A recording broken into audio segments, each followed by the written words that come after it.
Welcome back to the JB podcast. It has been some time. I took a break, had some things I had to do, but I am back. And the NBA season is officially over after last night. The Denver Nuggets.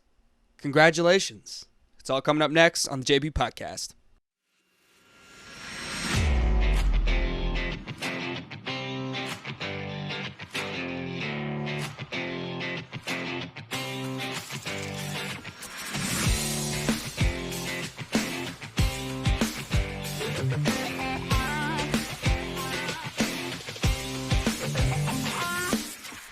So, I am officially making my apology to the Denver Nuggets. I had them losing in the second round. The Phoenix Suns were not as good as I thought they were going to be. They didn't look great. I talked about in the last podcast that I posted, that's a long time ago now, but I said I was worried about Phoenix. I apologized to Nuggets fans because they looked so good in the first round, and they looked like a good team in game one of that series. So, I mean, I obviously knew they were a good team, but they looked like a juggernaut, honestly. They looked like the best team in the playoffs, and I didn't want to disrespect them after that. I wanted to show that I was wrong. That last month of the regular season really kind of bothered me. And I don't know why it bothered me, but for some reason, I'm not going to sit here and tell you that I watched every single Nuggets game, but I watched as many as I could. It's not that I didn't hate their team. I just wanted to see it to believe it, I guess. Everybody calls Jamal Murray an all-star when he's never made an all-star team before. He's had a great, unbelievable postseason in the bubble, but before this postseason, he was kind of the same Jamal Murray to me. Inconsistent, has moments where you're like, why can't you do this every night? Michael Porter Jr., kind of the same thing. Like, these guys who are not as consistent as you want them to be. Right? And the fact that Denver hadn't really done anything yet, I still liked a lot of the teams in the East better. I liked no one in the West. And I thought Phoenix, with the I thought it was overwhelming talent of Devin Booker, Durant, Ayton, and Chris Paul, that they would at least, they made it kind of a series, but I thought they would attack them because Denver's not a really good defensive team. They proved me wrong. I mean, this team played together. They have a lot of players that are just tough, hard-nosed guys. They have a former champion in KCP. Who would have thought, remember that whole situation years ago where KCP was getting in trouble and arrested, and there was that whole thing, right? And he's been on 2 championship teams since then, and he's been a core piece, a starter on both. I remember a time where Laker fans couldn't stand KCP. And then he's hitting threes in the finals, and now they like him. And he's traded in the Westbrook trade, and they're kind of like, why, I mean, could you imagine, like, Buddy Hield, KCP around Davis and LeBron, rather than whatever the hell Westbrook was? My whole point is KCP was a really good role player. He was traded, I believe, for Will Barton in the summer, right? They got rid of Monte Morris. I mean, it was a good trade. I mean, I liked Monte Morris, but KCP is the exact player you want behind a Nikola Jokic. Or with a Nikola Jokic. Jeff Green, who I loved as a Nets fan. Great piece to have around Nikola Jokic. Bruce Brown, kind of the perfect guy. Dude who's an excellent cutter, who's really good at playing around a superstar like Nikola Jokic. He did a great job in Brooklyn doing that. And I was annoyed when the Nets didn't re-sign him, but as we heard him say in quotes, that may not have been the organization's decision. ultimately Bruce Brown is in another uniform. He's in Denver. He's killing it. And I'm very happy for Bruce Brown. Very happy for Jeff Green. Not as much DeAndre Jordan because, he's the reason Jared Allen left. But either way, in order for Denver to win the championship this year, they needed Jokic to play just as good, if not better, than he was in the regular season, which is what happened. They needed Jamal Murray to be really good and consistent. And he was good. Michael Porter Jr., similar situation. They needed him to defend. Aaron Gordon got a big step up from him as well. I mean, just consider what this Denver Nuggets team had to, if you look at the details of this Nuggets team, Nikola Jokic was a second-round pick. Mike Malone was fired by the Sacramento Kings. Jamal Murray tore his ACL in 2021. Kind of wasn't really having a great year anyway.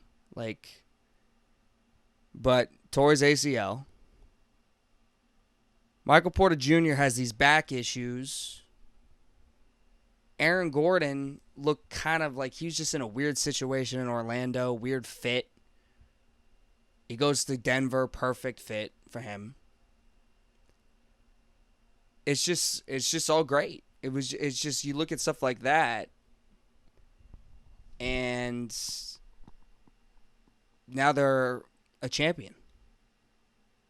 They're a championship-winning team. And I couldn't be more happier for Denver. By the way, just a side note, let's hope everybody's okay. With the idiot who decided to shoot people in the Denver Nuggets parade yesterday, or not the parade, but the celebration. I mean, that's just disgraceful. And I don't really know what to say other than I just wish everybody's okay there. I don't think anybody was killed. It looked like it was just people who were injured. But ultimately, the thing is with the Denver Nuggets is this team fit really well. And I'm not going to sit here and say anything crazy that this is the end for super teams. I just think we're in a time and place where what's ultimately going to get you to the NBA Finals is health and consistency. And sometimes the healthiest teams are going to just be there. Right? So the team with the most continuity also is important. But saying like a super team won't work anymore, I just think that's a little premature, and I think that's just different. Now, we'll say with the new CBA collective bargaining agreement, it's going to be tough to make super teams like the Golden State Warriors did or the Nets did, and it's just going to be a different outlook. And hopefully, I think that's good for the league. I think it's good when everybody has a chance. And I think this year with the Denver Nuggets and the Miami Heat in the NBA Finals, a lot of people are calling it the worst NBA Finals ever, or one of them. And I'm just like, man, if you don't like basketball, you don't like basketball. Okay, cool. It was a pretty quick and clean series. We kind of knew that Denver Nuggets were the better team, but there's no need to hate on the Miami Heat. We'll get to the Heat. But to the Miami Heat, they made the most impressive run by an 8th seed, I think, in NBA history. If you're going to compare it to the Knicks, obviously the We Believe Warriors, we're talking about a team that went all the way to the finals. And that Knicks team had a lot of talent, was in a lockout season. Obviously Ewing goes out in there, so that makes it a little bit more impressive. But again, lost in 5 games to the Spurs. All right, but I would say that this Nuggets team is probably better than that Spurs team. I think I would for sure say that. That's just how much I've come to respect this Nuggets team. And, Jimmy Butler had to beat some really good teams here. I mean, we're talking the Giannis Milwaukee Bucks here. This team that won the championship 2 years ago, basically, and was the favorite to win last year. And if Middleton doesn't get hurt, who knows? Maybe they do win it. I mean, Giannis was the best player in the world before the playoffs started. Now everyone's saying it's Nikola Jokic. And we're going to get to that too because, I've come to the conclusion that because you're seeing a lot of Nikola Jokic is the best player in the world. People love to point out who the best player in the world is, definitive best player in the world. And the reality is, I don't think we have one at this point. I really don't think we have one. Now, we got to pick one because that's what gets clicks. That's what gets, people to argue. That's what gets discussion. Everybody has their personal favorites. But I think the days of LeBron being the clear-cut best player in the world, Michael Jordan being the clear-cut best player in the world, Kobe at one point, I think those days are done for a bit, at least for now, because you're seeing Jokic win a championship this year. 2 years ago, we were saying Giannis, right? At one point, people said Durant. Durant goes out with the Achilles. Then it's LeBron again, I guess. It's Kawhi Leonard at one point in 2019. Some people argue at one point maybe it was Steph. A lot of differing opinions. And I don't think it's because we're so divided.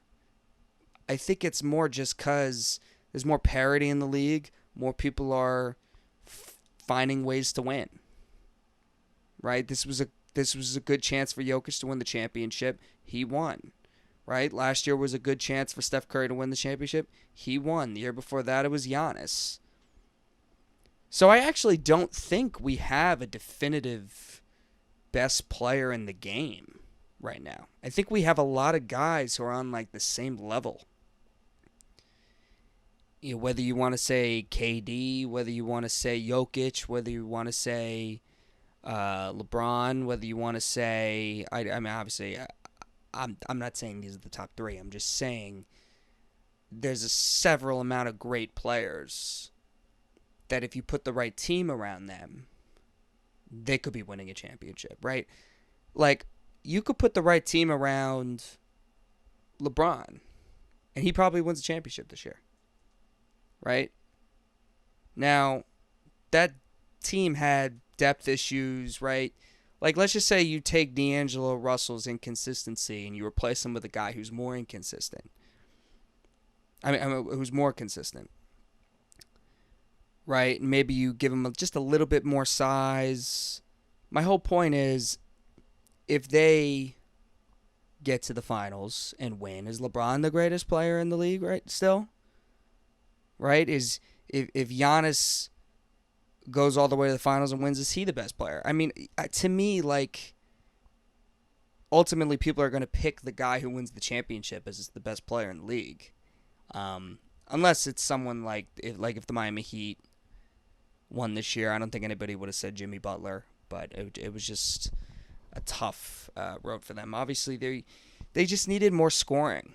And I know Tyler Hero not being, I think it could probably say a little something about how valuable Tyler Hero is, knowing that Miami basically went on this huge miraculous run without him.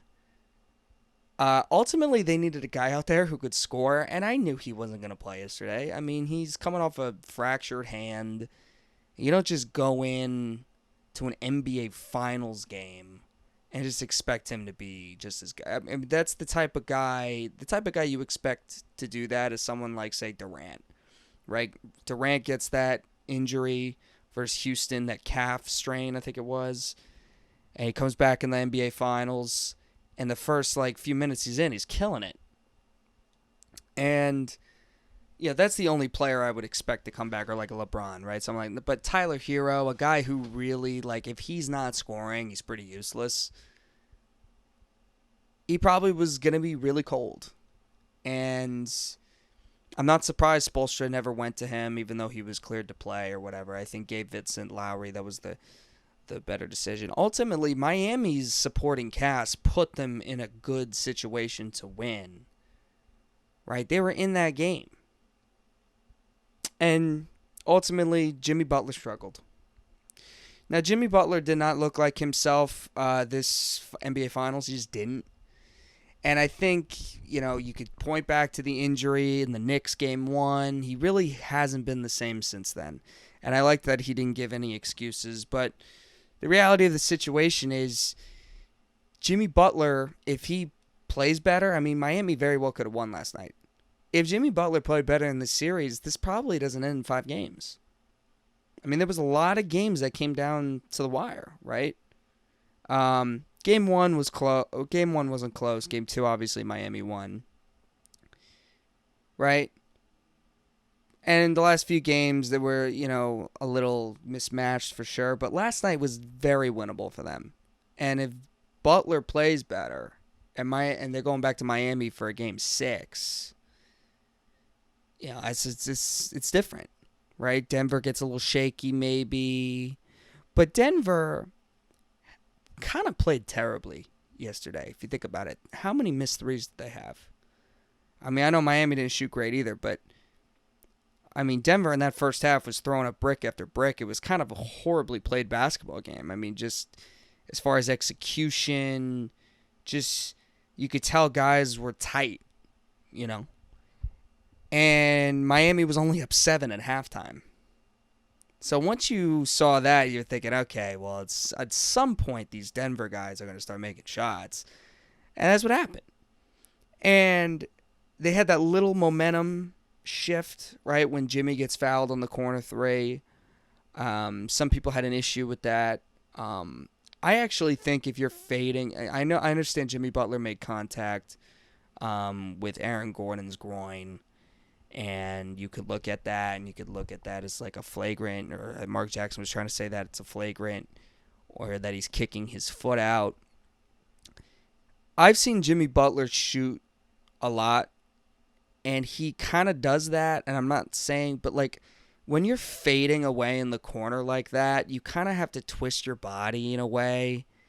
And maybe it was a little exaggerated, but I honestly thought the broadcasters thought him kicking his leg out was, saying that was so egregious. I actually didn't think it was as egregious as they were saying. And it wasn't shocking to me that the call stood. Because when you're shooting a fadeaway corner 3 like that, and you have to twist your body, and obviously he's a right-handed shooter, his right foot's above his left foot.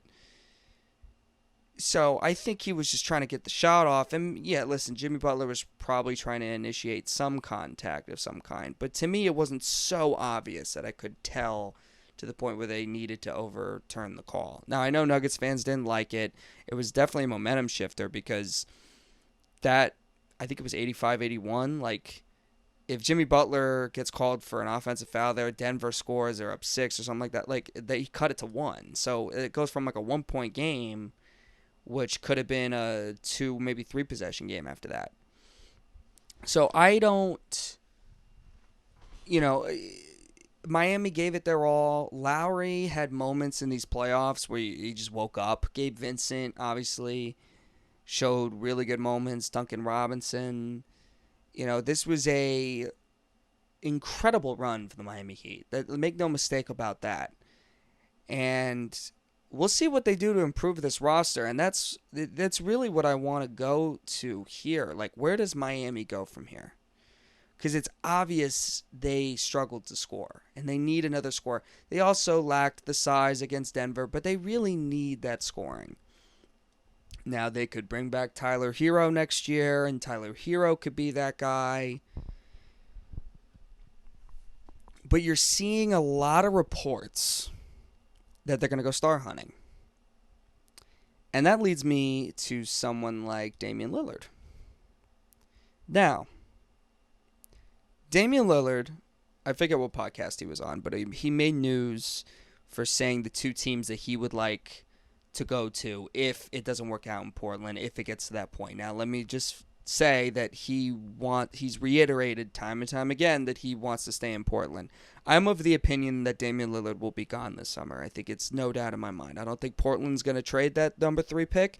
I think they would be foolish to, if we're being honest. We're going to get to the Dame stuff later, but strictly to Miami's point. If Miami is able to get a hands on a Damian Lillard, I think that's a good, obviously, a great addition for them, and he'd be somebody that they would need.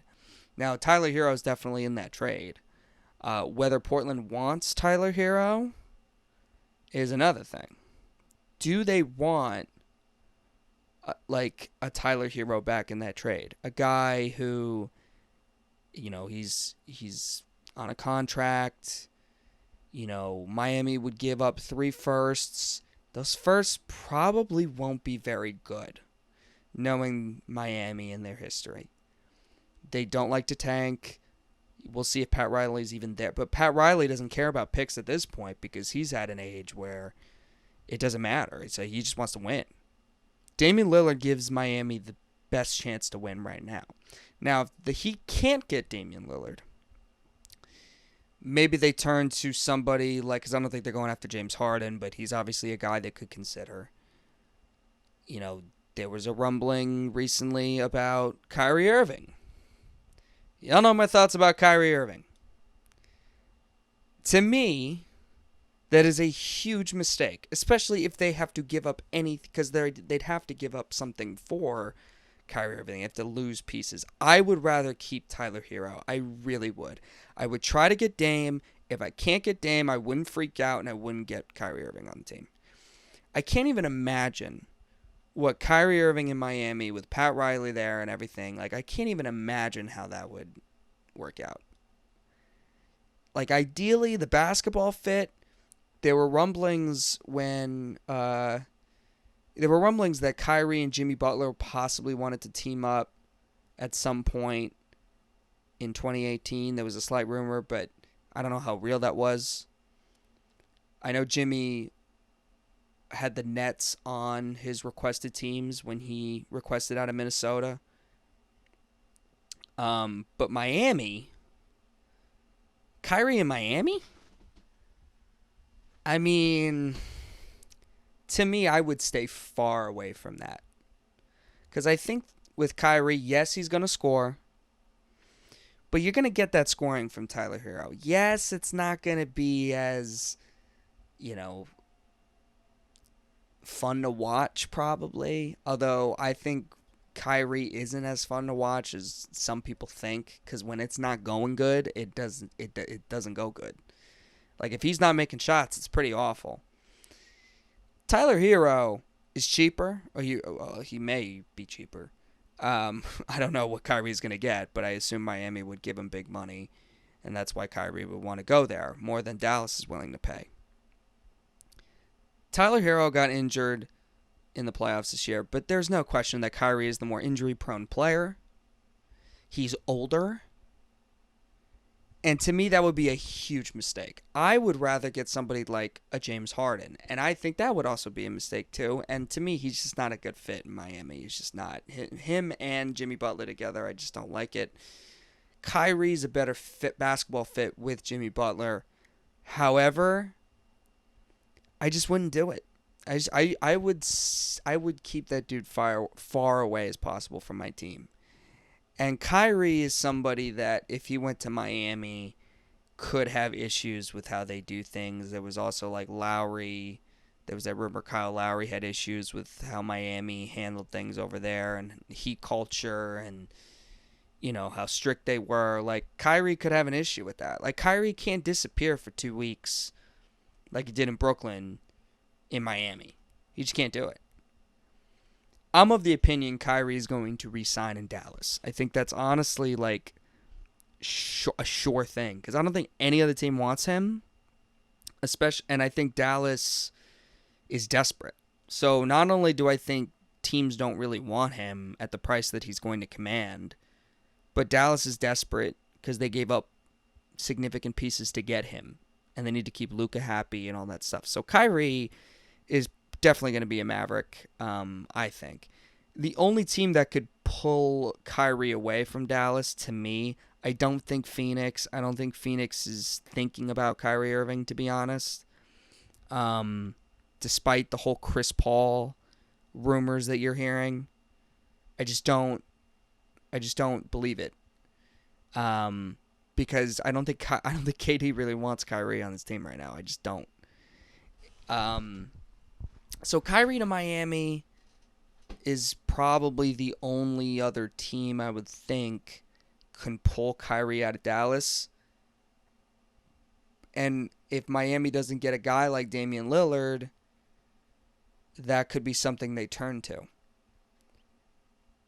But I just want to go back to Dame for a second because he gave that interview.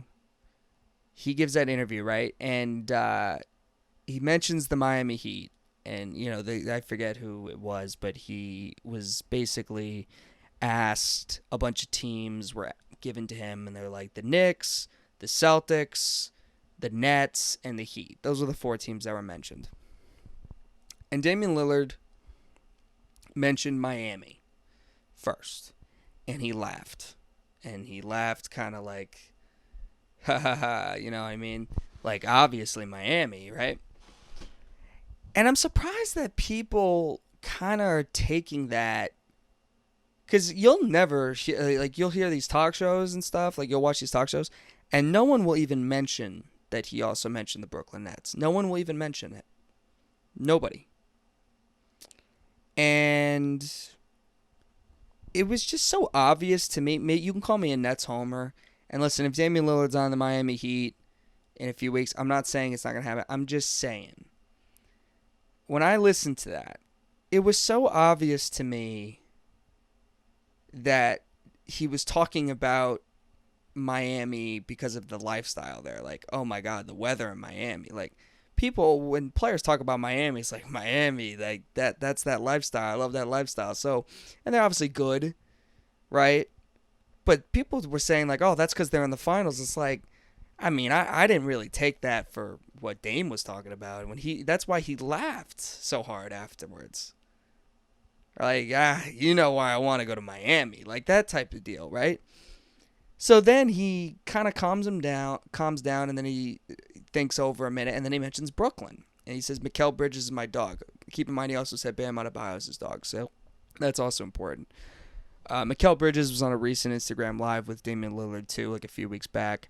I don't know how big of a deal that is. My whole point is, Brooklyn, who I have talked about in the past as a Damian Lillard suitor, and I would want him. I'm telling you right now, I'm a Nets fan. At first, I was like, kind of warming up to the idea, do I want Dame in Brooklyn? There's a lot of Nets fans that do not want Damian Lillard in Brooklyn. And I think it's because they're so sick of the superstar. They're so sick of the superstars and the drama queens and all that stuff. Here's the thing. Damian Lillard is not that. Damian Lillard has had no drama in his career.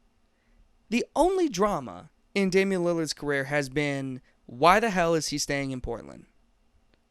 And that's the media who's kind of pushed that agenda. Like, it makes sense for Lillard to ask out. That is why we're talking about this. Not because he's showing up to camp overweight. Not because he's saying crazy... I mean, now he is. But, he still is saying that he wants to win in Portland. So, if I'm the Nets... and I want to get back to winning, because keep in mind here, this is what's very important. The Nets cannot tank. They cannot tank. They do not control their own draft picks. However, they have the 4th most draft capital in the league. So they have the ability to trade for a Damian Lillard to pair with Mikal Bridges. And yes, Mikal Bridges is not going to be in this trade. I was listening to the Bill Simmons podcast recently. He said there's no way a Brooklyn deal makes sense because Mikal Bridges would have to be in it. Here's the reality. This is not how trades work anymore. I mean, just look at the trades in recent history. It's not how the Gobert trade worked. It's not how the Harden trade worked when he went from Houston to Brooklyn. At that point, Ben Simmons was an all-star, right? What did Houston take? They took the picks.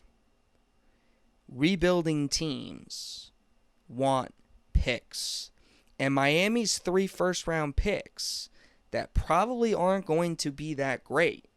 And Tyler Hero, who at this point is probably a win-now player, right? I don't think you can... Listen, Tyler Hero, if Tyler Hero's your best player, you're probably not going very far, right? I don't know. Does Portland really want that with Simons? Tyler Hero and Anthony Simons? Now they got to deal with that Tyler Hero contract? I'm not sure they want to deal with that. Plus, those 3 first-round picks are probably not going to be that good. My whole point here is that the Nets have a boatload of attractive draft picks, and they're not their own.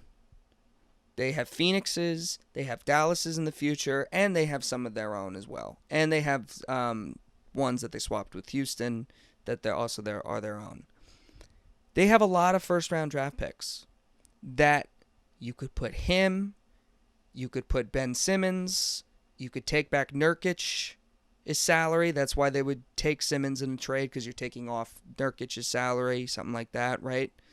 You put Cam Thomas in there, right? Maybe the 2 first-round picks that you have this year, and maybe a few more, we'll see, to sweeten the deal a little bit. Spencer Dinwiddie. And Portland would probably take maybe Royce O'Neal. And Portland would probably take that package, because they could flip a lot of those role players like Spencer Dinwiddie, Royce O'Neal, definitely not Ben Simmons, but they, maybe Cam Thomas. You could flip those guys into more picks if you want to. And that's what a rebuilding, plus the picks that are already coming into the trade. So to me, as much as people are going to be like, well, from a player perspective, those guys, they're not a Damian Lillard. Why would they're not even close to as good as Damian Lillard is? Of course they're not. That's not the point. The point is, those guys could easily, except minus Ben Simmons, but keep in mind you're taking back Nurkic, who's also a horrible contract, and he's got 3 years left on his deal. Simmons has 2. Keep in mind that those players, Royce O'Neal, maybe Finney Smith. I don't think Finney Smith would be in the trade, but someone to consider. I'm just naming players on the Nets that could easily be flipped for more first-round picks. And the Nets aren't interested in doing that because they can't tank. If the Nets could control their draft fate, they would probably not be doing this trade. But they can't, right? They can't for a few years now. And it puts you in a situation to possibly contend for a few years if you get Damian Lillard on his team. And if you pair Lillard, Bridges, you re-sign Cam Johnson, who's a really good player, you still have Nick Claxton on your team. The Nets also have a giant trade exception that they got in the Kevin Durant deal that they could use for their future. They also have a mid-level exception that they could use. I believe it's nearly $12 million. Maybe you can get someone like a Brook Lopez, get him back in Brooklyn. That's someone you could consider. I mean, he's around that contract number. My point is, the Nets can trade for a guy like Damian Lillard, and they could still have a future. Like, they're not trading away their entire future for Dame because of the amount of first-round picks that they do have. So I don't think this is a bad trade for Brooklyn. I think it's a great trade, and I honestly think Damian Lillard will be attracted to Brooklyn because it, again, pairs with Mikal Bridges, and it finally gives him a market where he can recruit guys.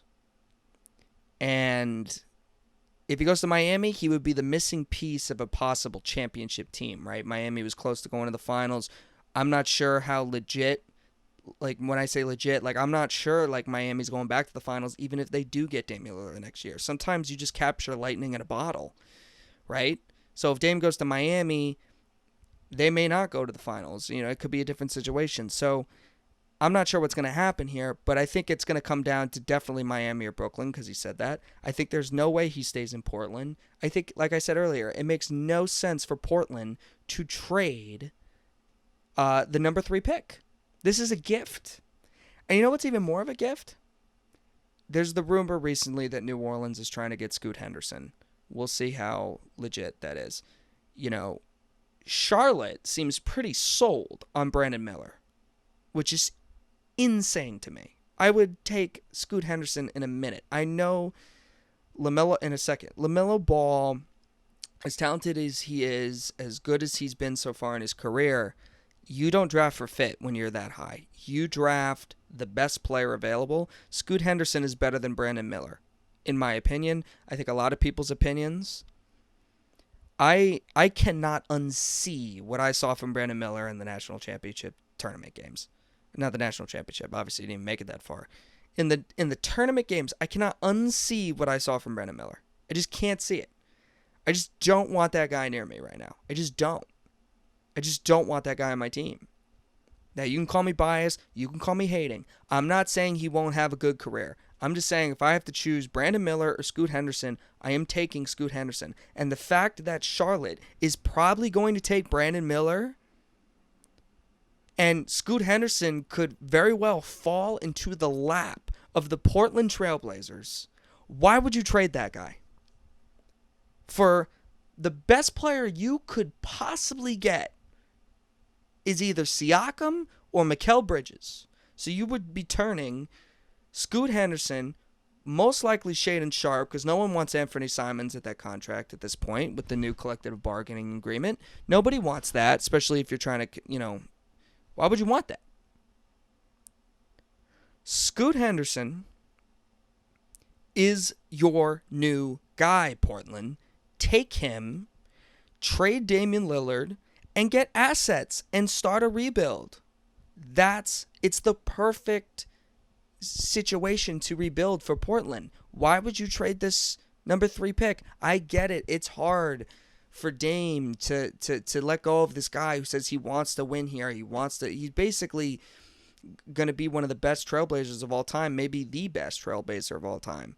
I mean, Clyde never won anything for them. So is it Bill Walton? Is Bill Walton the greatest Blazer of all time? I don't think for the modern fan. I don't think the modern fan really cares. So Damian Lillard, who took him to a conference finals, a team that probably had no business being in the conference finals.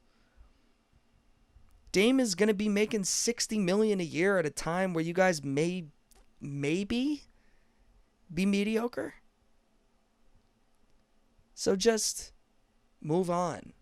And who's to say, right? Maybe at the end of Dame's career, he doesn't make a comeback. Maybe he comes back to Portland when you guys are much better. And he's still a part of the team. He still wins with the team. I mean, you can't rule that out. I mean, look what James Harden did. James Harden loved Houston for years. Saw the organization was going in a different direction. Right? Was heading towards a rebuild. So Harden wanted out. But now, Harden wants to go back there again. I don't know why. Because to me, Houston's a mess still. I would not want to go back there. But, he's treated like a god there. And you're seeing kind of these conflicting reports that he's apparently torn between going back to Philly and going to Houston. If I were him, why would... You did all this trouble getting out of Houston, going to Brooklyn. You were in Brooklyn for a second, and you go to Philly. You create all this hassle of all this crap about going to Philly, and then you're in Philly for basically a year and a half, the same as you were in Brooklyn, and you want out of Philly? Doesn't make sense to me. James Harden doesn't make sense to me. But enough about James Harden. My whole point is, Portland should move on from Damian Lillard, and Damian Lillard should want to go to a place like Brooklyn or Miami, a place where he can contend. I don't know where he's going to go. I think it's wherever he wants to go. I don't know what Damian Lillard wants. There's already a report out there that Portland would be willing to send him to a place that he would want to go, right? Listen, I don't know what he wants. Maybe he wants to be living the Miami lifestyle, playing with Jimmy Butler, Bam Adebayo, Eric Spoelstra as the coach. They just were in the finals, couldn't get it done, could need that missing piece.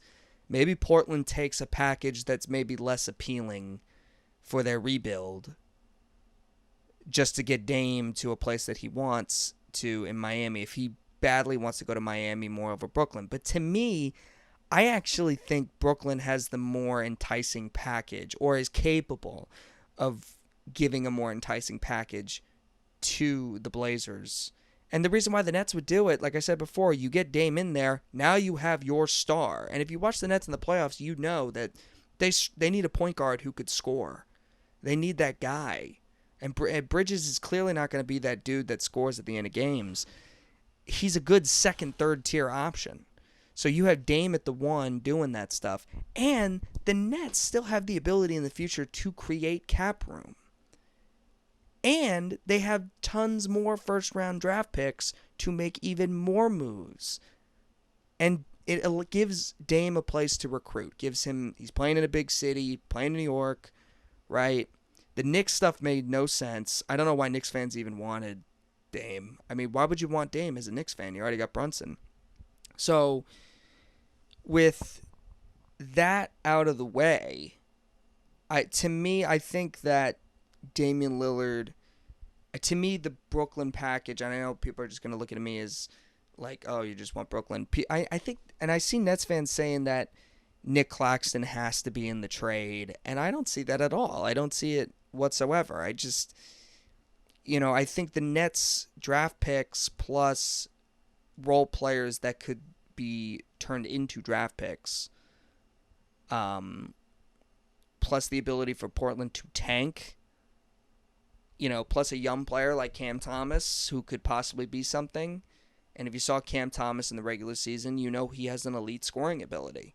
Now, they already have Anthony Simons there, so we'll see what happens with that. But to me, I think that's the more attractive package, but who knows? Maybe I'm biased. But that's really it with the whole Damian Lillard situation. It's going to be a crazy offseason. It's going to be an insane offseason to me. I think we're going to see a lot of players move. I think despite that it's not a big free agent class, there's going to be stars moving. There's going to be, I think you're hearing Bradley Beal rumors. We're going to have all offseason or these next few weeks to talk about that because I think there's going to be a lot to talk about. I think right now the NBA is wide open. As good as Denver was this year, and they were great, and I'm going to give them all the credit in the world, are you picking them to repeat next year? I mean, typically we like to do that. You might say, I like Denver better than anybody else. But are you confidently picking Denver? I'm not really sure. I think Denver's earned it. I think they've earned to be the favorite. But, I mean, one Jamal Murray ankle sprain, right? One Michael Porter Jr. back issue. Denver could be right out of the conversation. Obviously, we hope that doesn't happen. My whole point is the NBA season is long, and things could change in a second. And I think a lot of teams see themselves as one player away from being right back in the mix. Especially if you're looking at how Miami got to the finals. I think a lot of people look at the lack of talent on that team, and they think, wow, if they could do it, we can do it. Right? Now, Miami obviously has something special cooking there. They have the best coach in the NBA in Erik Spoelstra. I've been saying Erik Spoelstra has been the best coach in the league for the past few years now. Basically, ever since 2020, I think he's phenomenal. So, there's obviously a lot of NBA stuff that happened in the last month, but the NBA season is over. Which means this summer, we're going to be talking a lot about, obviously, the NBA offseason, but eventually that's going to drown away. We're going to talk a lot of baseball. We're going to talk a lot of film. We're going to talk a lot of movies. And briefly, because it's the end here, I am not the biggest hockey fan. What I mean by saying that is I don't watch it all the time because obviously basketball is on. I'm busy. I'm trying to do other things too. But I really followed a lot of the New Jersey Devils season this year. As you know, I'm a Jersey guy. If anybody doesn't know that, now you know. Huge Devils supporter. I remember going to Devils games in the late 2000s. They obviously lost in the playoffs in the second round this year to the Hurricanes. So I've been following the NHL season this year closer than I usually have. But take this as somebody who's a complete casual. I have been entertained by the Stanley Cup playoffs. I was watching the Florida Panthers come back on the Boston Bruins. That was unbelievable. And it's honestly one of the best hockey games I've ever seen in my life. Now, I haven't watched as many hockey games as people, but I think that's a pretty good one to say that that's one of the best hockey games you've ever seen in your life. The fact that they were down in regulation and score in the final seconds and then win in overtime in Boston after being down 3-1. I mean, and that's after the Bruins came back, right? And this is a few weeks ago. We understand that. It's a long time ago. And obviously, upsets are more likely in hockey. I get it. But, you just saw Florida, right? They just plow their way to the Stanley Cup. Plow their way there. The Hurricanes played the Devils, and I thought the Hurricanes, I left that series man, Carolina's really good. I mean, there were times where they just made the Devils look like the kids that they were. And I thought the Devils grew up in the Rangers series. I did. Right? The fact that they lost the first 2 games at Prudential Center, and they went into the Garden and took 2. And then they took the next 3 in that series after going down 0-2. And then winning that Game 7 at the Prudential Center in the way they did. With all the talk of the Rangers are the team in town, and they were the team with experience, and they had the run last year. They had the talent. They had Patrick Kane, right? They had Savannah Jed. They had the better goaltender, right? Devils don't know who their goaltenders are, right? This stuff, and the Devils won, right? And they go to the second round. And Carolina made them look like kids. So Carolina goes, and they get swept, let alone very close sweep. Very close sweep. But they get swept by the Florida Panthers. Rats all over the ice, this whole thing. So I think it says a lot how good Vegas is. That they're up 3-1 in this series with a chance to close out tonight. We'll see if they close out tonight. I'm not ruling the Panthers out, though. I'm just not. Because the last few games have been close. But I think it says a lot that the Vegas Golden Knights and how good they are, how good they've been, how really good they've been since they got here. I mean, they've only been here for 6 years? And Vegas winning would be great for the environment, right? Because, listen, I have family in Vegas. Vegas is obviously known as this place where people like to go and have fun on the weekends and stuff. They got the Oakland Raiders recently. But it's only a matter of time where they get a basketball team that LeBron James is probably going to own. It's only a matter of time before they get a basketball team, and they're probably going to get the Oakland A's. Right? Because of that disaster happening in Oakland right now with the A's. Disaster. I don't think I'm breaking any news to people of how horrible things in Oakland are. So they're going to get a baseball team. They're definitely going to get a basketball team. It's only a matter of time. They got a football team.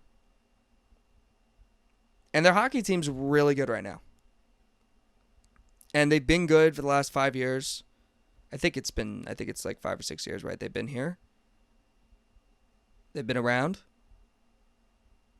And they're on pace to win a Stanley Cup. And I think they're, after they were in the Stanley Cup their first year.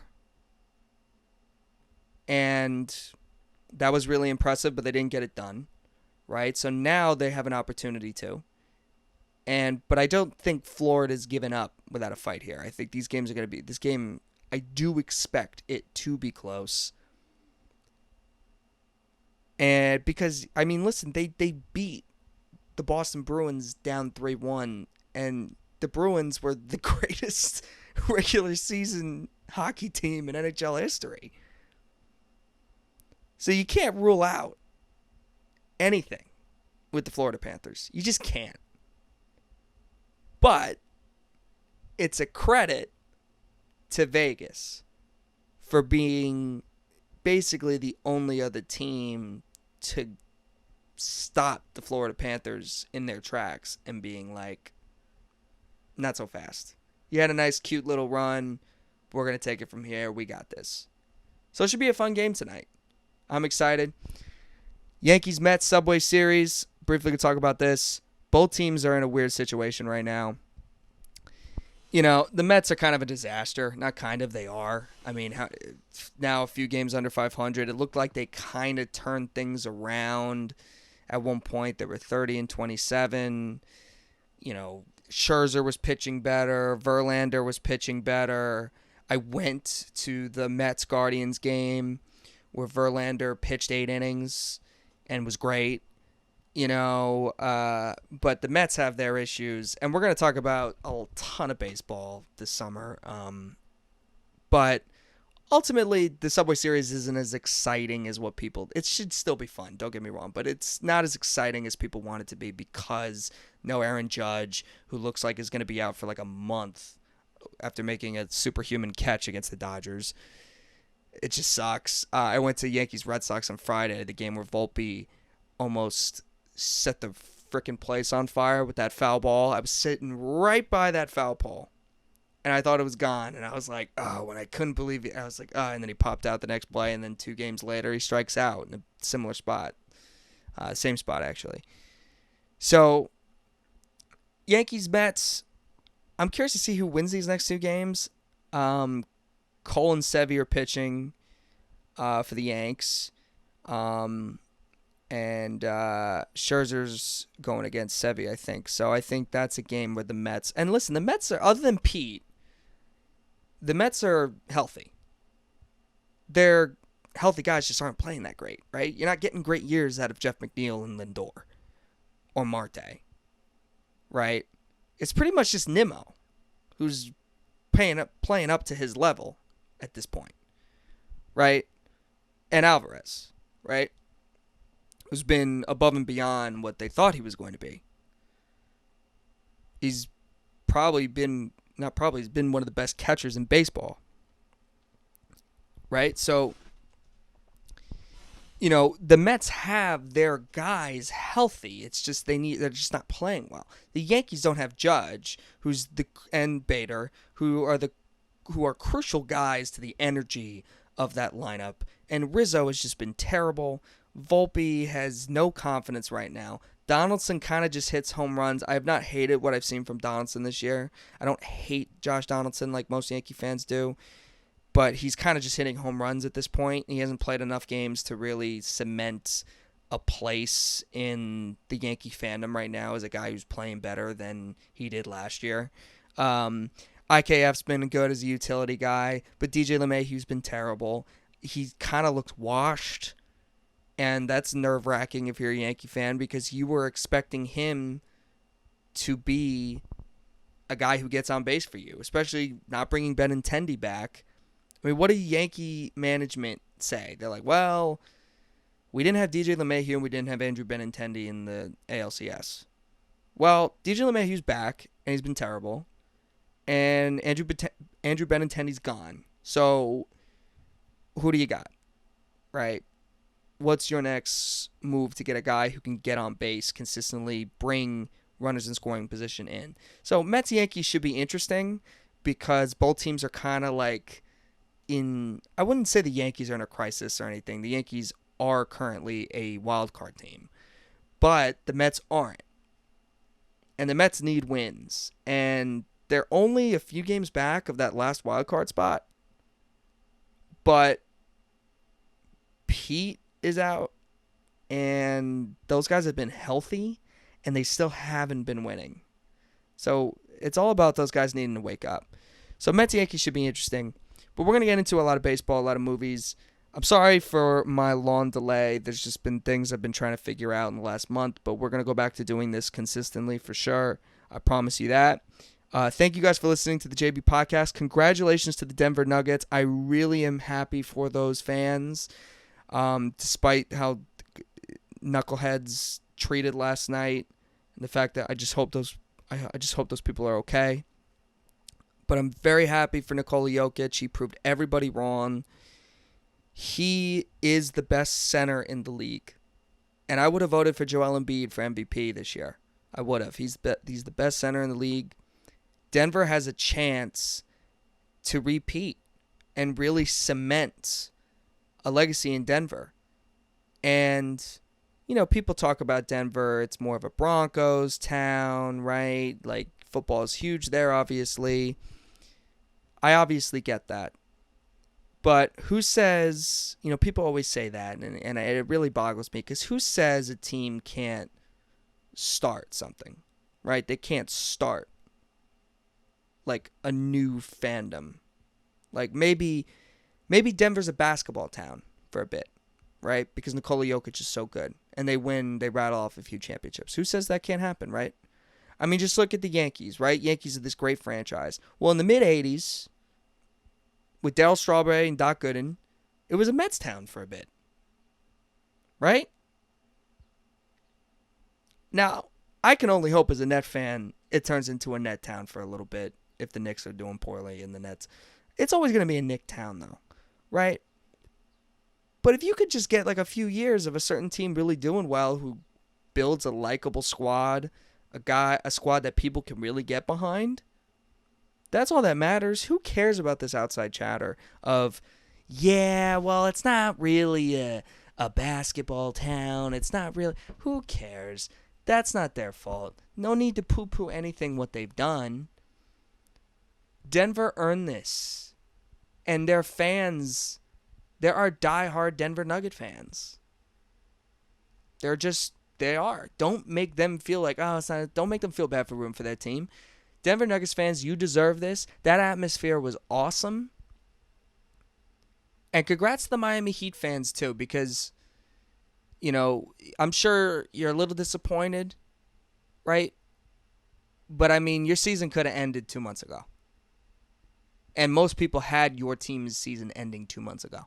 I mean, they were down by double digits, I think, in the play-in for Chicago. And we're like a few minutes away from not even making the playoffs. So it says a lot about this Heat team that they were able to get to this spot.